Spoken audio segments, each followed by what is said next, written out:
Welcome to my YouTube channel A and queen.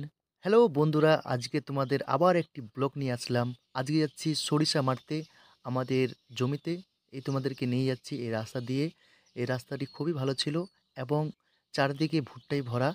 আর এখন তো আমের কুল আসছে, গাছগুলো দেখতে খুবই সুন্দর লাগছে, খুবই সুন্দর লাগছে। তো আজকে আমাদের কয়েকজন জমিতে সরিষা ওঠার জন্য বাচ্চাগুলোকে বলা হয়েছিল এবং তারা প্রতি বিঘায় 600 টাকা করে নিচ্ছে আমাদের এদিকে। জানি না তোমাদের দিকে কেমন সিস্টেম। আমাদের সিস্টেম হচ্ছে বাচ্চারা 600 টাকা করে বিঘা নিবে এবং তারা উঠিয়ে আবার মেরে দিবে।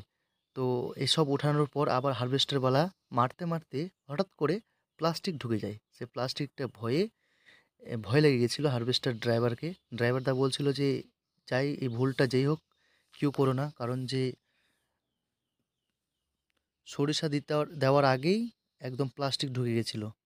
তো সেখানে খুব মেহনত এবং কষ্ট করে ড্রাইভারদা ওই প্লাস্টিকটা বার হয় এবং দেখো সামনের যে দাঁড়ালো জিনিসটা আছে, ওর মুখটা দেখো কত ভয়ঙ্কর জিনিস। এখানে যদি কেউ পড়ে যায় একবার, ভাই রে ভাই, একদম অবস্থা খুবই খারাপ হয়ে যাবে।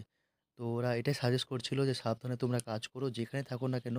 চাষি ভাইদেরকে একটাই অনুরোধ, তোমরা যেখানে কাজ করো এরকম সিচুয়েশনে তোমরা প্লাস্টিক এবং বা নেট এসব থেকে দূরে রাখবা, তবে তোমরা সেফটি হবে। তো এটা সব ঠিক করার পরে ফাইনালি আমাদের সরিষা মারা কমপ্লিট। এখন ঢালার জন্য প্রস্তুত। নেট বিছিয়ে দিলাম চারিদিকে। এখন দেখো কি সুন্দর করে সরিষা পড়ছে। তো কেমন লাগলো বন্ধুরা আজকের ভিডিওটি?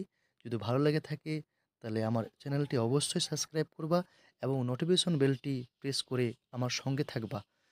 আর এরকম ভিডিও পাওয়ার জন্য আমার চ্যানেলটি অবশ্যই তোমরা ফলো করবা। সবাই ভালো থাকো, সুস্থ থাকো। আবার একটা নেক্সট ব্লগে দেখা হবে এরকম ভিডিও পাওয়ার জন্য। অবশ্যই